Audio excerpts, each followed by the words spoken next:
O ano na pag-uusapan natin? Kanina pa tayo chismisan ng chismisan. Ano ba? Yung press con Where ba? do we begin? It's been a hell of a week for this admin, Sas. Nakakaloka.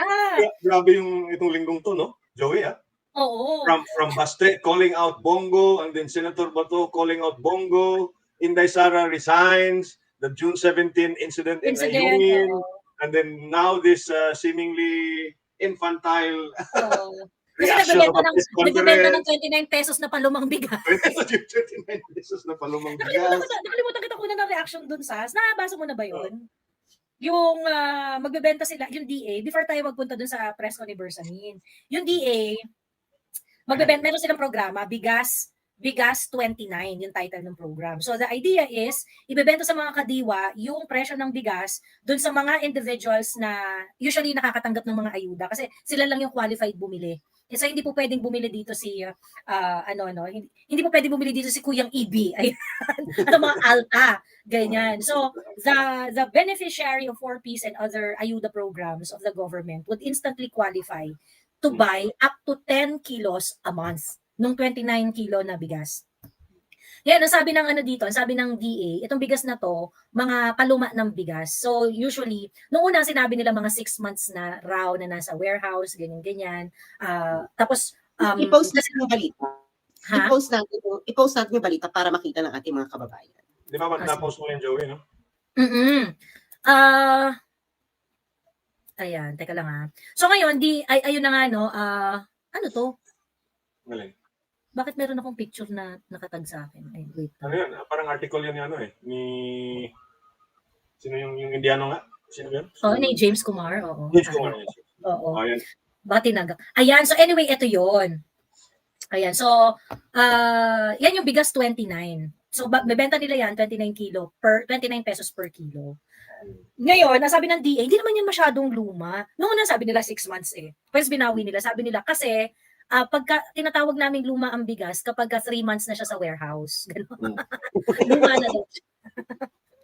Unang-una po, ba't kayo natitengahan ng bigas? Diba? Hindi ba dapat first out kayo? Hindi ba dapat meron kayong inventory niya na pag may pumasok na bigas, ilalabas nyo rin? Hindi siya dapat nakatenga dyan sa bigas ninyo for a long time. 3 months is a very long time, ha? For 3 rice. months is a very long time. Correct. Very long time. Kuyang Ibi yung 6 months na remember earlier this year, ang inflation ng rice prices, record-breaking siya month after month. January, February, March. From 22 to 23 to 24% ang inflation ng rice prices. 'Di ba? I mean, at that point, pagkatapos ngayon, meron kayong palumang bigas. Meron ka ng 3-month-old na stock? So, 3-month-old na stock. So, ang mga kababayan, no, kasi kami dito, may background kami sa business procedures. So, meron pa mga inventory method. Yung sinasabi ni Joey na first in, first out, yun po yung FIFO. Ang tawag talaga din is FIFO. F-I-F-O. Bakit maging KIFI? FIFO. F-I-F-O. FIFO. First in, first out. Ibig sabihin po niyan, yung una mong binili, yun yung una mong i-release. Lalabas. First in, first out. And usually, it is implemented, yung inventory method na yan, sa mga may expiration na perishable goods. Especially perishable goods. Kasi kung hindi perishable goods, hindi mo kailangan mag FIFO. Okay? FIFO. So ito, nalumaan sila ng bigas.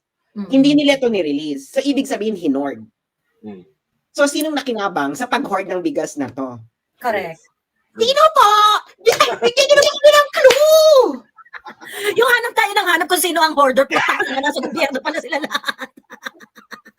Kasi, bakit mo ngayon na i-release? Marami ka naman palang inventory. Tapos, at bakit mo hinayaan na magganon ng presyo ng bigas? I mean, you can actually break the you can actually disrupt the prices or yung normal na prices niya, yung hindi mag-shoot up yan ng ganyan kabonggang-bongga. Kung meron kayong stock, kaya nyo naman pala ibenta ng 29% eh. Ba't ngayon lang nilabas? Ba't naghintay pa ng 3 months? Ba't naghintay pa ng 3 months, di ba? Samantalang yung rice inflation, mula pa noong January yan, mula pa nga last year yan eh. So nasa forecast na talaga yan na dapat. So dapat yung programang ito, dapat na-implement na yan months ago. Diba? So bakit hindi nyo ito ni-release nung panahon na, nung ito ay nakwar na hindi pa tuluma? There is some fishy things happening in the rice market. Correct. And this is it. And this is it. Parang, hindi mo siya nilabas nung panahon na kailangan mo siyang ilabas para bumaba yung presyo. Tapos ngayon, ibebenta mo siya ng 29 per kilo. Pero luma na siya. Kasi palapit na kasing zona eh. Oo. Totoo. Ito pa Kuyang Ibi at saka Sas, Cosmological Woman. Ito pa, ang explanation ng DA dito, itong ibebenta nila is actually the amount in excess dun sa required nila na reserve sa DAR. What? Huh?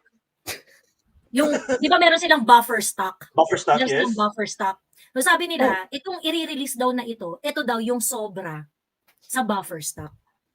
Fix naman yung buffer stock mo eh. If you are required by law for let's say 200,000 metric tons of buffer stock, bakit merong excess? Ayun nga. Kaya Kasi hindi naman arbitrary yung hindi naman arbitrary yung buffer stock mo. It is actually a percentage of or a certain number of days consumption per day. Let's say 28-day worth of buffer stock or a 30-day worth of buffer stock. Bakit sumobra? It means to say na bumili sila ng in excess of the required buffer stock. They hoarded. Actually, that's the They hoarded. They hoarded. May hoarding pong naganap. At itong hoarding na ito ay sa benefit ng mga hoarders. Alam niyo naman sa benefit ng mga Pilipinong bibili ng bigas, parang ang labo naman. Then why are we importing puta? Hindi kasi po, ang nag-i-import po kasi yung mga traders, nakabarkada nila Hambi, nila Lami, nila Kutindals. Pinagdalaroan po tayo ng mga magkakabarkadang bangag. Pinagtitripan po tayo, hindi po tayong amats. Maganda yung question niya, why are we importing? Ang magandang susugin dun sa tanong na yon, kasi if we have an excess, then the projection of amount that we should import should be affected dapat, di ba? Kumbaga kung meron kang buffer stock na satisfy na yon and then you have something in excess, kasi dapat ang i-import mo yung hindi lang kasya dun sa demand di ba? Supposedly dapat ganoon. So, i-cover mo yung shortfall ng local production. Oo, i-cover. Plus correct. Yung shortfall dapat yung quota di ba? Yung isa-set na quota. Unless, of course, meron commitment na mag-import ng certain amount with and disregarding the may commitment na i-import yung certain volume na without regard kung gaano karami yung local na ani. Well, which is I think the likely scenario here. Kaya natatawa ako kasi parang tayo ini-encourage talaga natin yung dumping para bumaba yung presyo. Sa Amerika kasi pinaparusahan yan di ba? Tayo ini-encourage natin yung dumping para bumaba. Yan na lang ang natin, yan na lang pag-asa natin para bumaba ang presyo. But unfortunately sa bigas, hindi rin nangyayari yun. Yeah, kasi nakakaawa din yung yung mga local farmers, because this is actually a double-edged sword, It's talagang balancing act to Kasi if you price rice too low, then magsasuffer din yung mga local farmers natin. Hindi makapag-compete sa productivity and efficiencies ng mga rice producing countries. So talagang it's a very hard problem to solve, which the only way to solve, and it requires very long-term planning and long-term implementation, is to increase the hectarage of our rice production areas. Sabi nagtanong si BC Bish, do we have data na rice par stock level yearly? If so, saan makikita? Parang nire-report nila yan Nire-report nila yan nakita mo na yan, nasa NFA, di ba? Nasa NFA yung buffer. NFA yung buffer stocks. NFA pala. Pinakita mo na yan dati, Joey. Yung pinag-usapan natin to, Oo, pinag-usapan natin. Pero, ang masasabi ko lang ay hinord. Kaya na luma. Tama. Kung nirelease yan nung binili yan, kasi syempre first in, first out. Kasi ang buffer naman dapat hindi, ano ba yung required nila na buffer stock ilang months before baluma? Parang 28 days ata. Parang 28 days. At ang bigas, 28 days nasa warehouse, kailangan mong i-release mo yan before na magpas ng 28 days? Yung volume. For instance, if your daily consumption is around 100 metric tons a day, so dapat may times 28 days, so it's about 2.8 million metric tons na buffer stock. Halimbawa lang yun, I'm not exactly sure about the figures. ilan yung consumption natin every day. Kasi nag-iiba-iba yun yung consumption per day.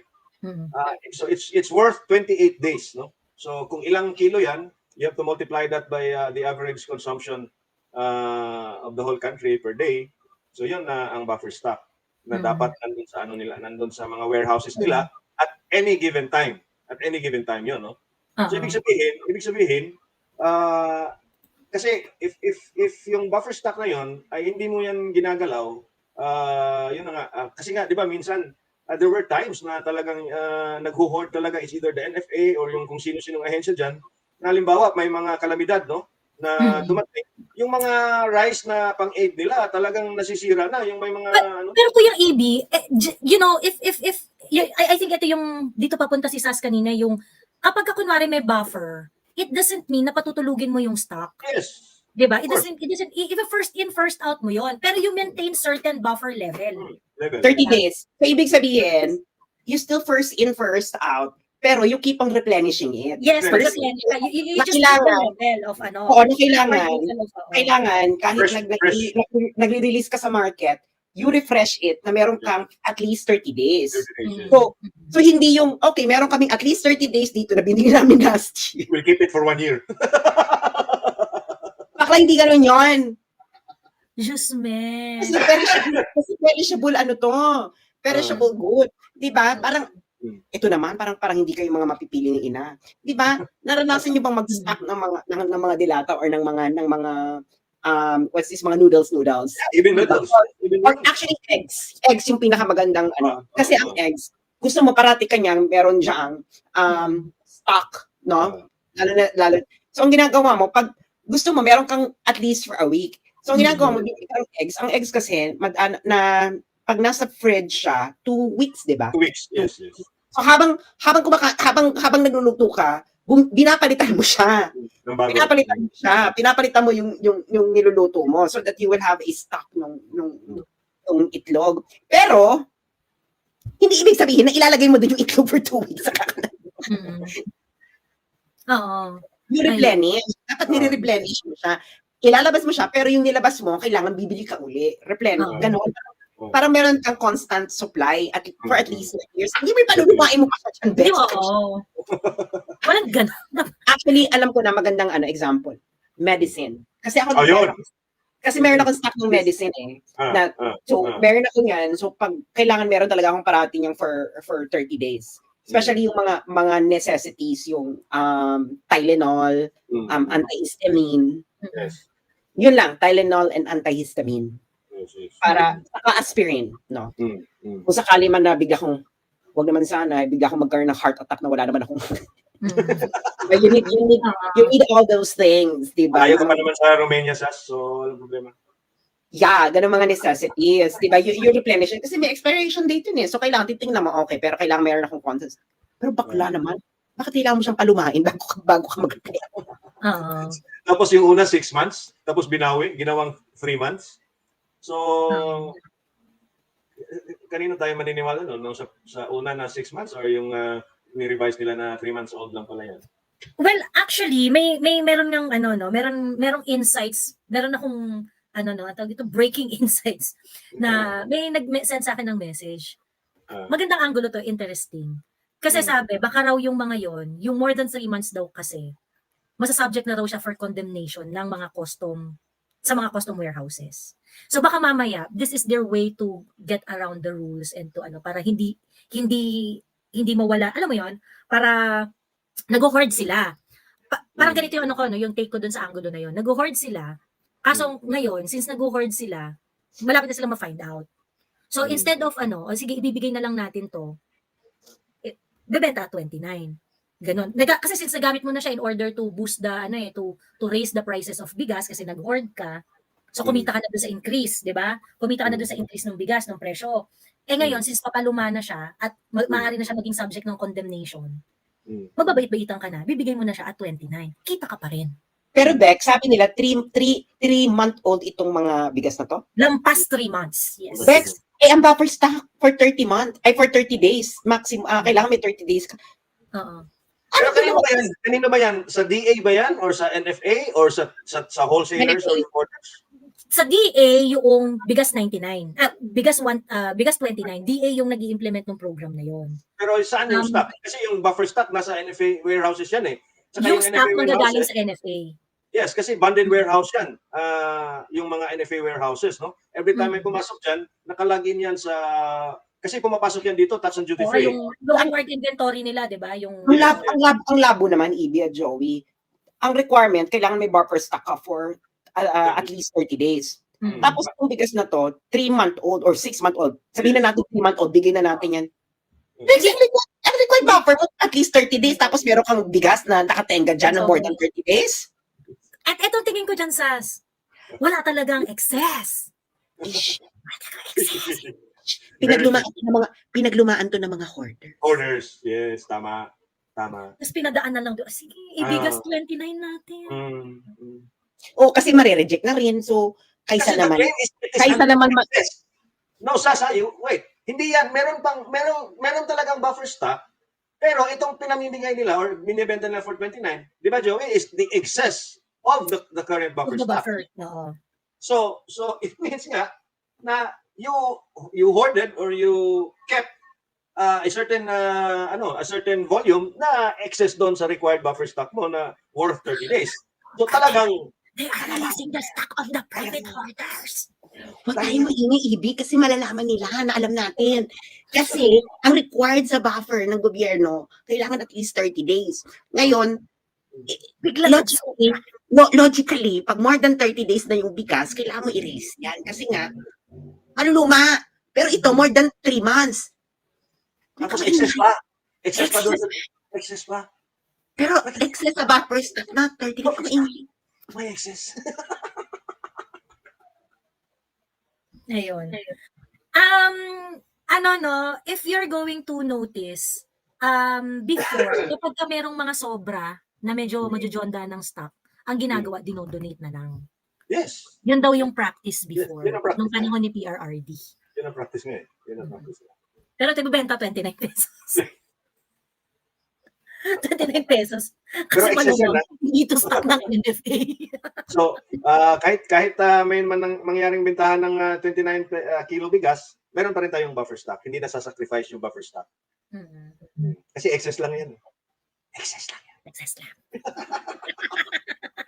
Ayun naman, excess lang yan. Huwag kayong ganyan. Pero nakakaloka na. Bago magsona, magbibenta ka ng 29 pesos sa bigas. Oo. Hindi kasi sila nag-iisip eh. Yung propaganda na hindi mabubuta. Of course, this is propaganda. I'm very sure of that. Because they want to satisfy the 20 pesos per kilo na bigas. However, in doing so, they opened more questions rather than this is hoarding, malinaw na hoarding to. In fact, ang question dito either sinong nag-hoard, NFA, or you are being utilized as To do it. Oh, you are flushing down the hoarded bigas of To the market. Oo. Laundering, parang laundering. Oo, kumbaga nilo-launder nyo to for someone else. Kasi tiba na sila. Break even na lang yan nila. To break even na lang siguro. Kasi yung naunang stock, tama ka doon na Joey kanina, kumita na sila doon ng bongga-bongga. Wala nga ito baka hindi pa to break even kuya kasi ang laki na ng kinita nila doon sa inflation ng rice dahil sa pag-hoard nila di ba? Yun na nga Oo, Wow. tapos 29 pa tong presyo na to. Di ba? Tangina talaga. Who knows kung hindi sila nag-hoard? What is the market-driven price kung hindi sila nag-hoard? Di ba? Girl, kung last year nga di ba si Tambi pumunta ng Cebu. Nakita ko natin successful ang 20 pesos. For one day. For one day. Tapos kinabukasan di cancel Dahil ang daming mahihirap na. Lumobo yung listahan ng mahihirap. Oo. Just me. Talagang kumakatok yung mga tao, Sas. Kumakatok dun sa mga barangay captain, sa mga barangay hall nila, na gusto nila magpalista dun sa 25 kilo. So ang ginawa ni Gobernadora ngayon, Sas, and Joey, meron siyang card. Tawag doon is Sugbo Mercado or Sugbo something card. No? Pag meron kang ganon, ipagpapa-enroll ka ng ganon doon sa mga barangay-barangay, tapos you are allowed to purchase about 2 or 3 kilos ata na subsidized rice din, no? Ng local government. Alam mo, payo ko lang sa mga susunod ng mga politicians. Okay, this is my advice to anyone who would like to run for president or who wants to be a president of this country. Mm-mm. Do not, ano man sabihin ko, wag kayong, well, this goes the same way to President. This was also the fault of the President Duterte. No? He overpromised. He's playing to the mindset of the masses na overpromising ka na, I can solve the drug problem in 6 months or 3 months. Or si BBM, magkakaroon tayo ng 20 pesos na bigas. Ang mga Pilipino, okay, naiintindihan nila mga bagay-bagay sa buhay. It is better to tell them na hindi, sa panahon ko, hindi tataas ang presyo ng bigas ng ganitong amount. Yes. As simple as that. Simple as that. Di ba? Sisiguraduhin ko na hindi po tataas ang presyo ng bigas. Halimbawa, ang presyo ng bigas ngayon ay 20, magkano ang presyo ng bigas ngayon? 58. 58. Sisiguraduhin ko po na hindi po tataas ng 58. Sisikapin po natin pababain, pero hindi ang may papangako ko po sa inyo, hindi na po ito tataas ng 58. As simple as that. Di ba? Ay, yung mga tao, okay, bongga, di ba? And if yung kalaban mo mga ako, hindi ako pabababain ko yun ng 20 pesos. ng 30 pesos. Yung mga Pilipino, yung may etchosera to, yung isa mas makatotohanan. Ganun dapat makatotohanan na ngayon. Hindi ba? Makatotohanan ka na ngayon. Kaya nga yun yung sinasabi ko na, sa totoo lang, ito si BBM, ang talaga namang pinramis niya food security Tapos yung 20-20 pesos na bigas, na-ambush interview lang siya dun nung sinabi niya yun na, I was actually talking to different business, ganyan-ganyan, mga agriculture kinenador, ganyan-ganyan. And when we talk about, we evaluated the supply chain of rice, and we think it's possible to do 20 to 35 pesos. Yun yung interview niya talaga. Yan yung interview niya talaga. In-own up nila na campaign promise yun. Di panindigan yung mga putang ina nyo. Bahala kayo dyan. Sinigundahan pa yan ni Martin Romualdez, ha? And I Yes. think sila yung senador na yun before Congress adjourned for CND. Nag-promise sila na yung rice daw, yung market-driven price will go down by as much as, magkano ba yun? 7 or 5 pesos per kilo by September. So, tapos tinanong sila ng media kung anong approach daw. Sabi nila pinag-aaralan pa daw, pero meron na daw parang magic bullet. yung abot kaya po kasi na word, it's very subjective to every person. So kailangan ka magbigay ng mag-eksaktong promise. Sabihin mo, ang presyo po ngayon ng bigas ay 68. Ako po yung naupo maging presidente.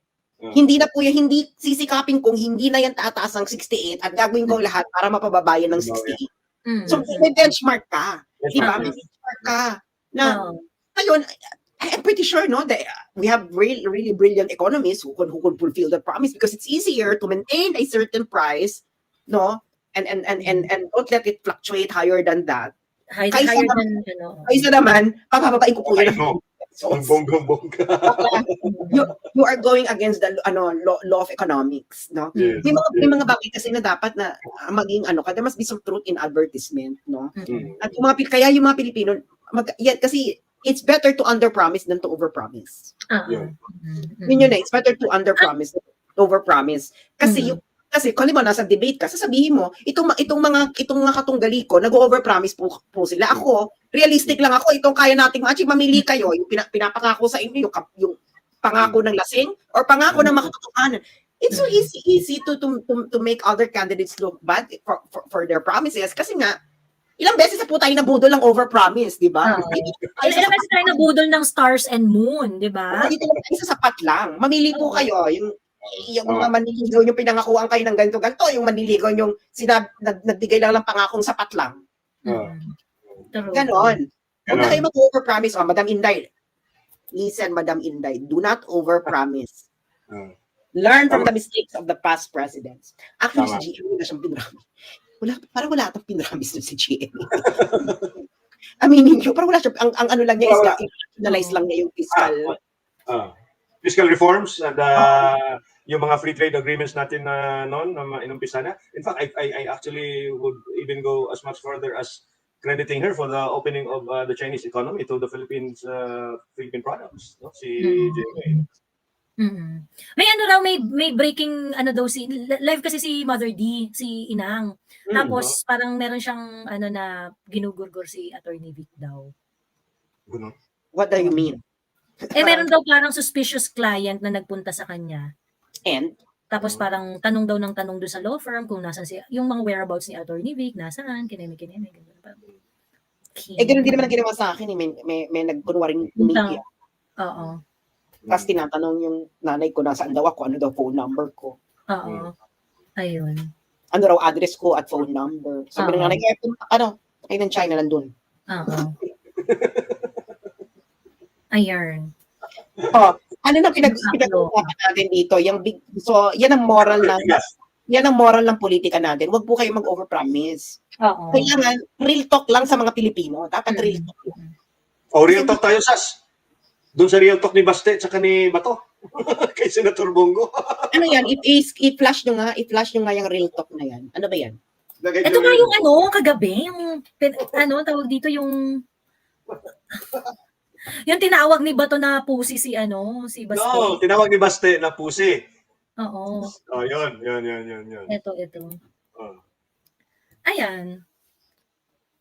Feeling ko naman kasi yan, kuyang yung pwede pang ma-repair. Yeah, of course. Feeling ko Kasi alam naman talaga ni Bongo kung paano magko-communicate yung mga Dutertes eh. So, he's probably not taking this so seriously. Kasi he knows Baste, no? Nung maliliit pa yan. Yun lang, kailangan niya talagang pumutak. Kailangan talaga sinigundahan ni Bato yan eh. Di ba yung nag-post sino ba yun? Si Adrian ba yun? Yung shots fired? Oo, kasi si Bato, meron siyang comment sa isang parang post ni... cryptic post yan eh, ni Bongbong. May post siya sa comment, sa post ni Baste. Tapos parang ang sabi ni... teka lang ha, kunin ko yung hindi, punta na lang natin. Ayuda King daw. Pero inuutang parang ganun. Ayuda King, pero inutang naman. Oo, parang inutang naman. Ano ba yung... Kasi hindi ko, parang...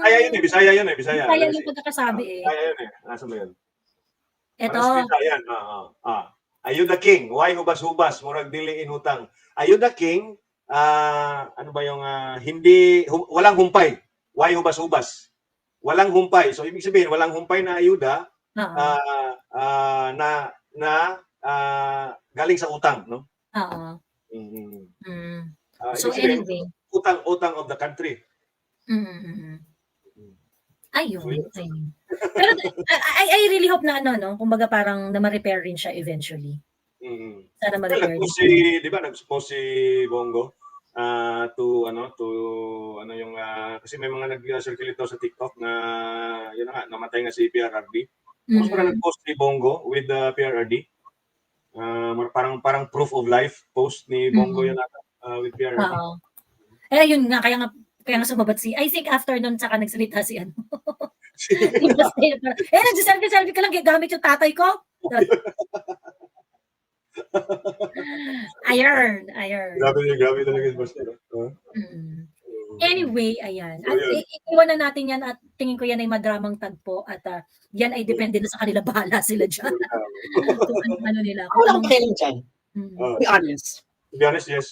Actually, mga tao patulan yung ganyang issue. Kasi tayo nasa sidetrack tayo. Wala kaming pakialam, kaming mga mamamayan sa away ninyong magkakaibigan na politiko or ganyan. Dahil ang problema namin dito ay kinabukasan ng bayan. Kaya iboto nyo po ako sa susunod na eleksyon. Mawawala lahat ng problema niya. Ang gagawin ko po ay tinatawag na the final solution. And what is the final solution, madam? Kasi EB, alam mo. Huwag mo sabihin EB, baka maano tayo. Magurgur ang ating final solution. Next is Bersamin, press con, Ma'am Jo. Hindi, yun talaga yung pag-uusapan natin. Press con ni Bersamin. Nakakaloka, Diyos me. Teka, dito kuyang, bigyan mo muna kami ng context doon sa nangyari sa June 17. June 17 na? June 17, di ba doon nagsimula ang lahat? Yung enkwentro ng June 17 sa Ayungin Shoal.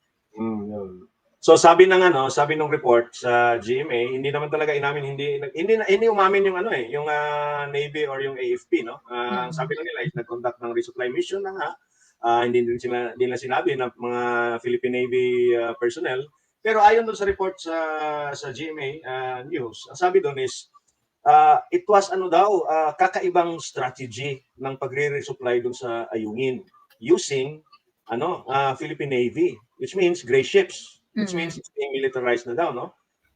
And ang sabi doon sa report na sinurpresa daw ng PH Navy personnel natin yung mga Chinese Coast Guard by coming in 6 different directions daw, no? Yung mga RHIB nila, no? Yung mga rigid hull inflatable boats.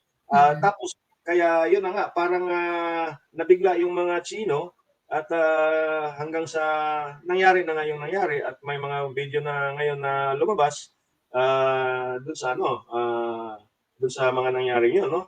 And yun na nga, ang claim sa China is they still stuck with the agreed upon procedure of resupplying Ayungin, which is actually the gentleman's agreement by PRRD, and what was the secret agreement again between Admiral Carlos and a certain diplomat na yung 1+1 nga or ano ba yun, and then na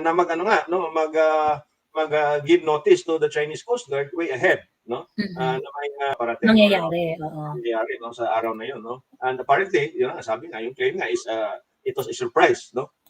Tapos mga Navy ships ang ginamit, no? Which is militarizing the resupply mission, contrary to what Bongbong Marcos was quoted as saying na in September of 2023 na he gave explicit orders to the National Task Force on West Philippine Sea, ayon nga ni Jonathan Malaya, to not to send gray ships and only send the white ships, no, yung mga civilian vessel. Coast Guard sa BFAR, no, Bureau of Fisheries and Aquatic Resources na ships. So ang sabi din doon sa report na panibagong strategy daw ito, yung pag-militarize ng resupply mission ayon sa bagong Westcom commander, no? So ibig sabihin ayon sa report, I'm not claiming that it is true, na gumamit ng mga gray ships, no, and Navy personnel which are armed, no?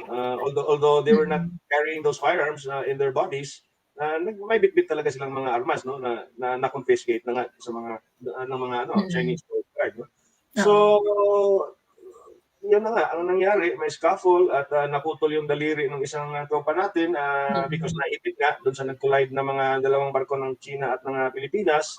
And then the first claims were 7 daw yung hurt, when in fact during the press con kanina is isa lang yung hurt daw. So walang ibang nasugatan.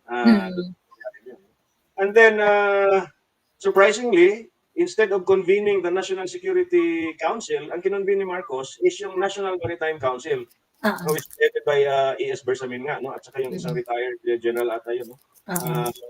That gave the press statement, no, or press conference kanina nga, around 2 hours ago, na not an armed attack. Not an armed mga attack. ano naman daw, mga bolo-bolo lang naman daw. Tapos, di ba,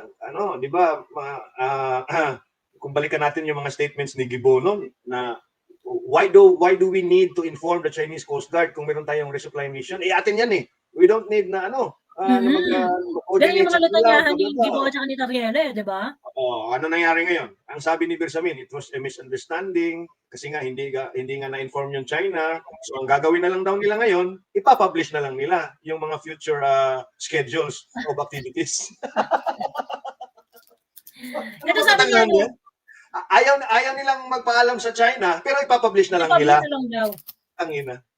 Nasa yan eh. I don't know if Sas wants to watch the whole press con or yung mga viewers mo, Joey, yung mga readers mo. I think let's watch it. Let's watch it and then let's comment point by point of Executive Secretary and former Chief Justice Bersamin. Let's do it. RTVM, Joey. Yan, ito.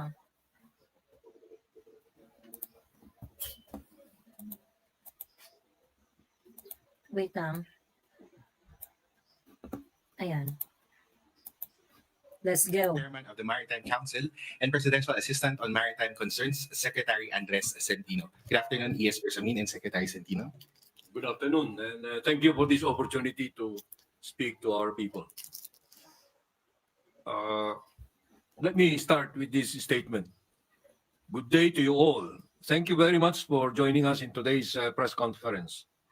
The National Maritime Council convened today its second meeting in accordance with the mandates specified in Executive Order Number 57, Series of 2024, signed by President Ferdinand Marcos Jr. last March 2024. The meeting was also called in light of the recent developments in the West Philippine Sea.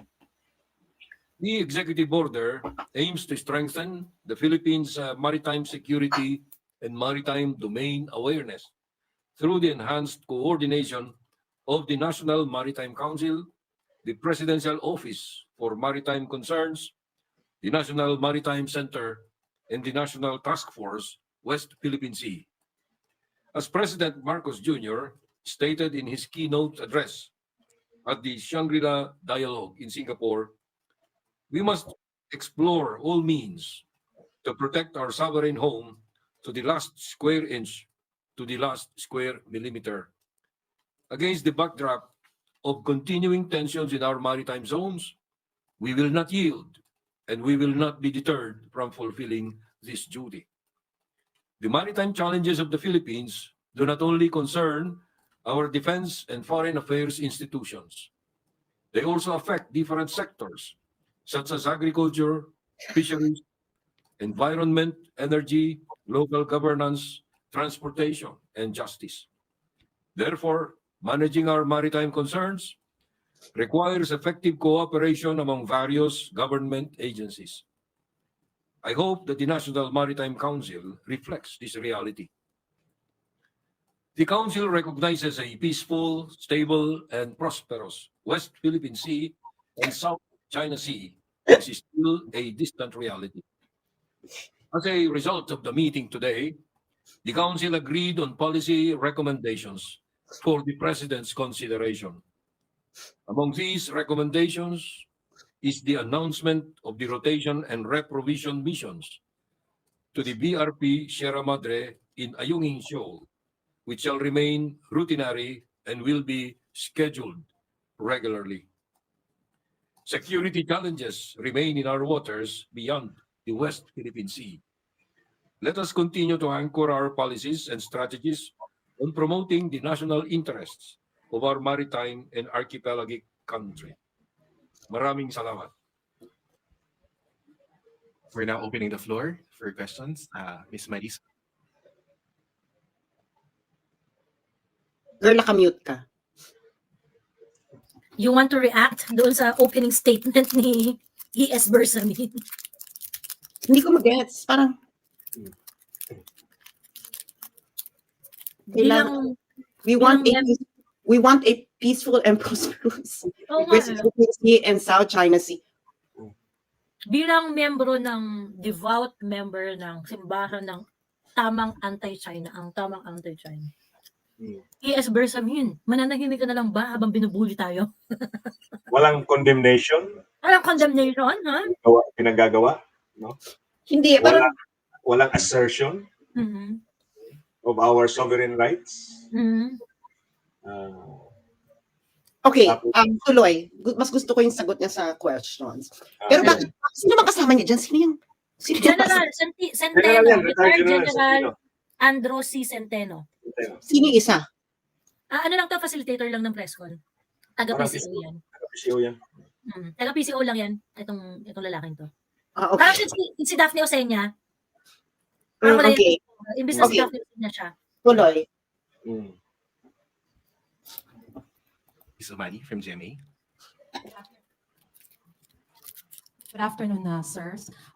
First of all, is the government alarmed with how China acted in the latest Rore mission?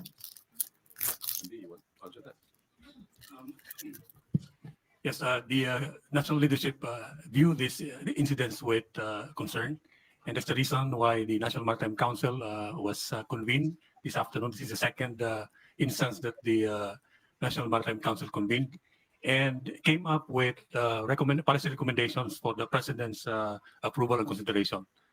And we will be awaiting for the guidance of the President as regards to the policy recommendations that we submitted this afternoon. Sirs, do you have any information as to the morale of the troops on BRP Sierra Madre after the incident?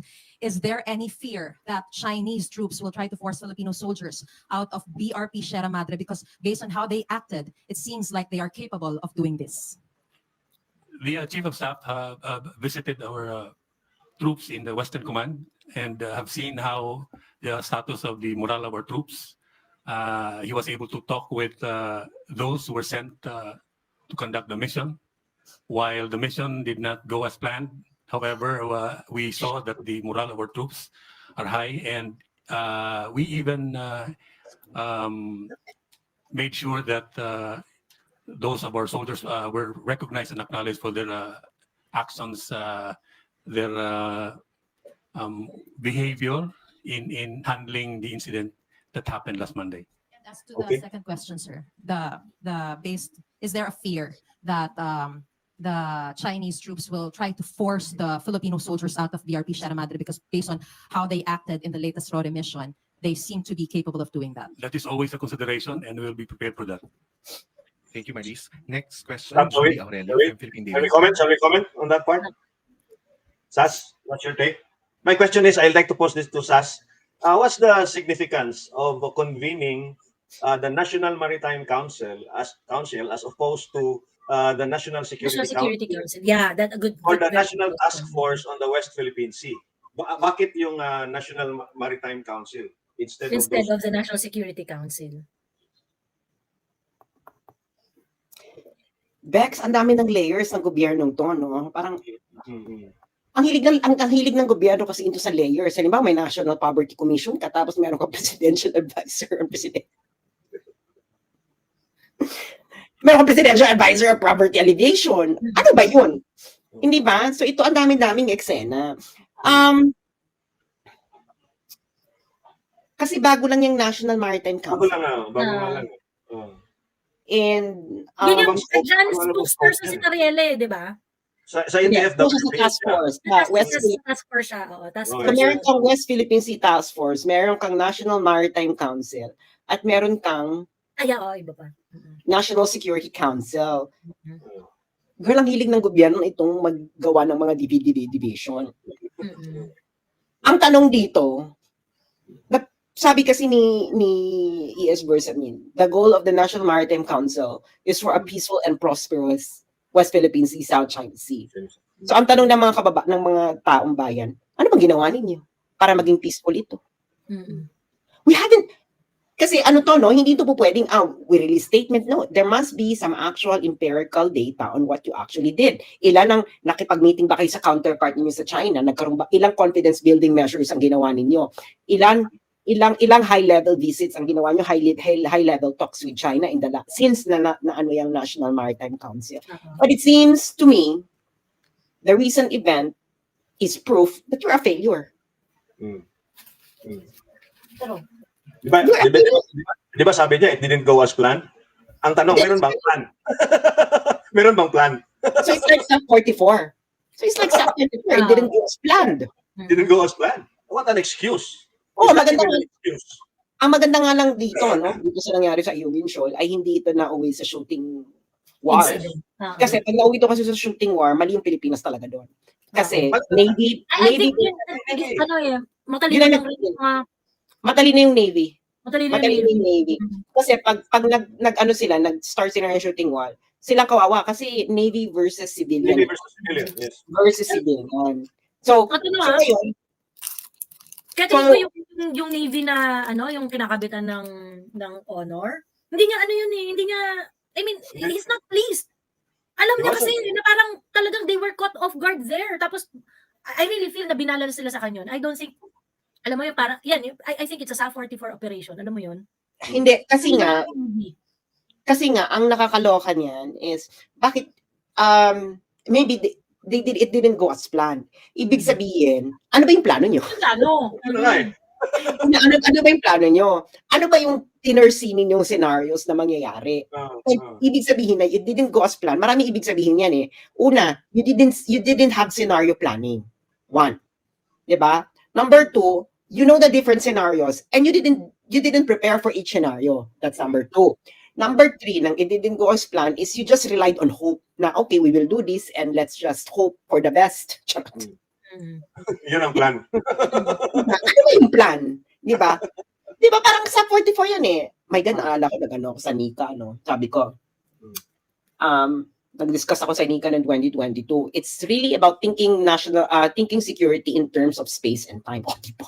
May physics, no? Mga bakla, kailangan may physics tayo, no? Space, time. Tapos, discuss ako sa kanila.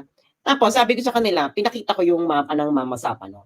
Sabi ko, by just looking at this map, what do you think are the problems that's going to happen?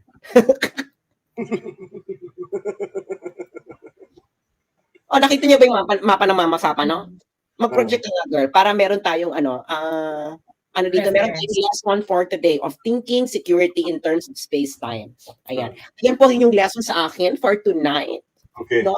Habang po si Joey ay nagkakalkal ng mapa ng Mama Sapa, no? Yung buong mapa ha, pati yung where it is in Mindanao, mag-eye cream muna ako para iwas eye bags. Go, girl. Oo, Ito. go. Kaya mo yan, Joey. Hanapin mo yan. Ito. At i-project mo sa screen para maintindihan ng masang Pilipino ang ating gustong ipahiwatig sa ating panghabang buhay. Ba yan? Pinagbabayad ako ni Rappler para sa visit. Pinagbabayad ka? Doon sa copyright? Oo, makita ko yung May mapa naman yan, girl. Diba? Pakita mo. Okay. Kaya mo yan, girl. Kaya mo.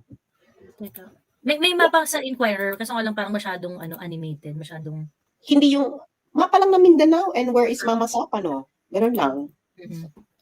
Okay, eto na. Okay. Students of the night. Oh, ito ang mga honor student, ang mga rowa natin si Joey. Sorry. Row 1. So, sino gustong mapabilang sa row 1? Okay. Pakilakihan naman, girl. Ay, girl, hindi yan. Huwag Dito. yung mapasapan na lang. Kailangan yung buong emerald.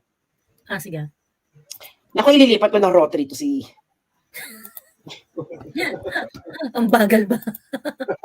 Ililipat ko na ba ng rotary to si Joey? Mag-ano kayo ng heart emoji kung yes. Ililipat na ba ito ng row 3? Heart emoji po kung yes. Heart emoji kung yes. Row 3. I-demote na ba natin to ng row 3? Heart emoji po kung yes. Ay may mga nag-heart emoji na girl.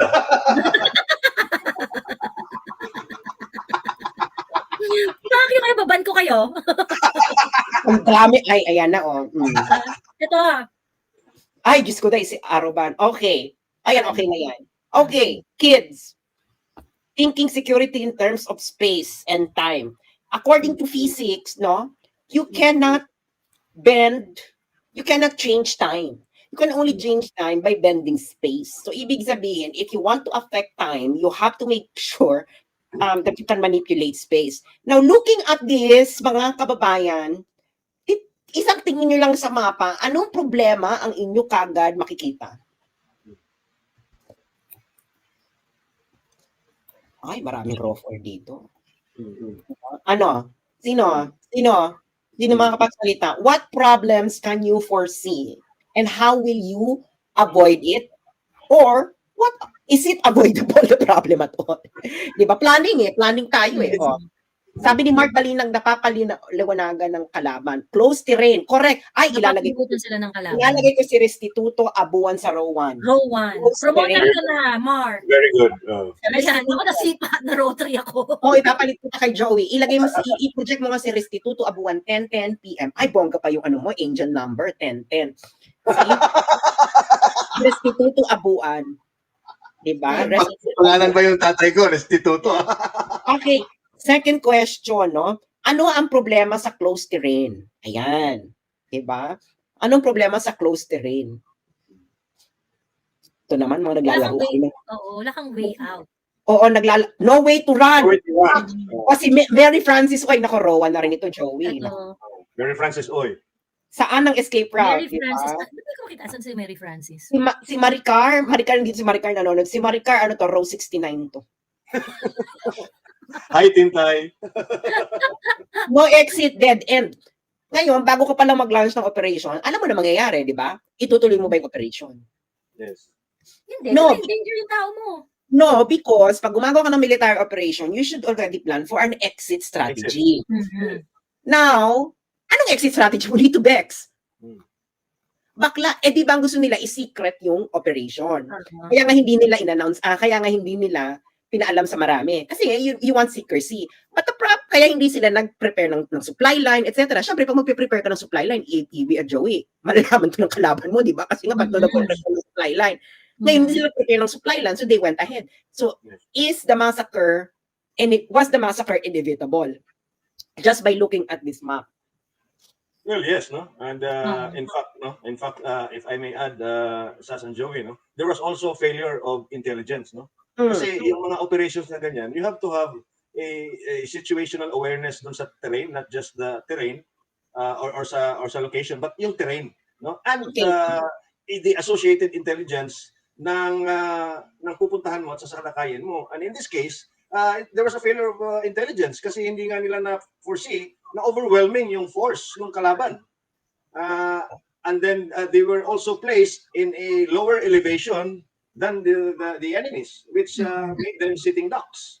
Okay. The ambush is begging for it, no? For the Failure of intelligence nga, no? And when you fail your intelligence, mag-fail talaga yung strategic plan mo. How the only way that you can rescue them is through airlifting. Diba? Yun ang pinakamabilis, airlifting. Pero pag nag-airlift ka, baka yung air assets mo pa mapabagsak. Yeah, mapabagsak talaga. Kaya they didn't risk it. They risked the sacrifice lives of 44 Filipino soldiers to save our air assets. Exactly. Now, hanapin mo ngayon ang mapa ng Second Thomas Shoal. Yun. Hanapin mo ngayon ang mapa ng Second Thomas Shoal. Second Thomas Shoal map. Ang labo naman ito. Teka, hanap tayo malinaw-linaw. Diba? Itanggalin mo muna yan ng ating projection, girl. Habang naghahanap ka pa, may panahon ka pa, girl, para maisalba mo ang sarili. Para mabalik mo sa... So, naintindihan niyo po ang ibig sabihin ng thinking of security in terms of space and time. Ganun lang po yan. Security is a matter of space and it's a matter of time. No? If you failed in those two basic fundamentals, I bet it's better that you don't deal with security at all. Okay? Diba? Hindi po dito uso ang what's this drama or sentimental emerald na hindi ganito, Vex, you didn't prepare. As simple as that. I mean, for a senior official of the NMC to admit in public na it didn't go as planned, speaks of their incapacity to really plan. Exactly. Na parang halimbawa, madali lang to sa pang-araw-araw yung mabuhay na makaka-relate kayo. Di ba? Pag pumasok kayo sa building, if you are security conscious, you will always look for the nearest fire. Yes. Even in the plane, di ba? Sinasabi sa inyo, pag nasa aeroplano kayo, look for the nearest fire exit. And it might be the exit behind you. Di ba ganyan sa aeroplano, di ba? Yes, Kasi sa lahat, sa kantutan man o sa safety, kailangan yung mismo, yung show. Ayan, okay na yan. Okay na to. Sa man or sa safety, kung anong pinasok mo, dapat kaya mong labasan. Naintindihan niya na. Okay, so palakihan mo pa yan, girl. Okay. Okay, guys. By looking at this map, just look at that map. Ayan ang Second Thomas Shoal, no? At least alam nyo na ngayon kung nasaan ang Second Thomas Shoal. What could go wrong? It is out in the open. Okay, out in the open. Ano pa? Correct? Okay, bumalik ka na sa Rowan, girl. Balik na ako sa Rowan. Yung mga nag-heart dyan, nasa na kayo? Nasa Rowan na ako ulit. Okay, what else could happen? No? Sumagot kayo para malipat kayo sa Rowan. Si Maricar Rose 69 na yan forever. Wala na siyang wala Archangel. Sabi ni Archangel, no way out. Okay? Meron namang way out, no, because it's an open sea. There is a lot of way to maneuver around. Pero the problem is, anong problem? Correct. Archangel, row 5. Anong problem? It's okay, no? It's an open sea. There's a lot of way to maneuver around kasi China cannot control all of that sea, no? The entire sea. So you can escape everywhere. But what is the problem? Distance to the mainland, no? Talagang distance to the mainland kasi syempre you would like to go to the mainland. What else? To expose, sabi ni you cannot hide. you cannot hide. Yeah. Baka there's nowhere you can hide in the sea. At least pag nasa land, girl, you can go for cover. Di ba ganyan ang mga sundalo, di ba? If they are pressed for time, they will go for a space wherein they can have cover. Correct? Retreat and take cover. Retreat and take cover. Dito, can you retreat and take cover? Too open. It's too open. Too exposed. Diba? So ngayon, kung magkaroon ka ng enkwentro dyan, paano ka marirescue? How? Air assets ulit. That's the safest way, no? Air assets. Dapat Even magpapadala ka the air ulit. is free for all. Even the air is free for all. Even the air is free for all.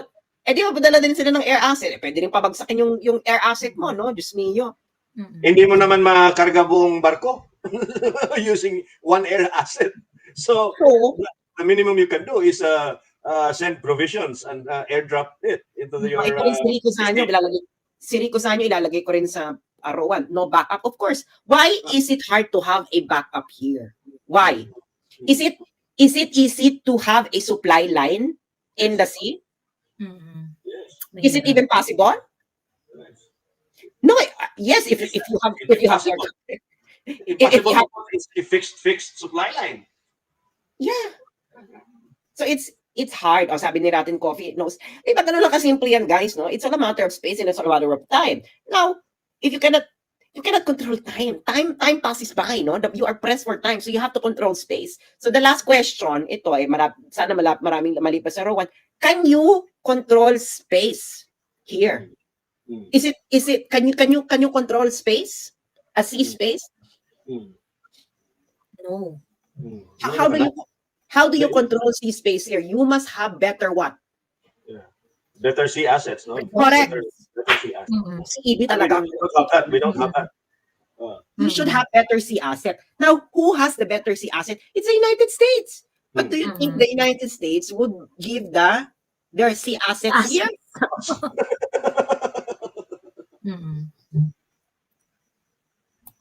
Diba? So, sino ngayon nagkamali sa paplano? Ito kita mo yung mga sumasagot nga dito, walang masyadong lang to very ad hoc lang yung lesson natin, ang bilis-bilis nilang makasagot. Because it's very simple. It's just we encounter this in our everyday life. Exit strategy when we kung sumakay tayo ng eroplano, kailangan alam mo yung exit strategy mo. Alam mo rin dapat yung pinaka-safe na upuan, usually it's sa tail, no? Pag sa building, kailangan alam mo yung nearest fire exit. So you want to have a clear exit strategy.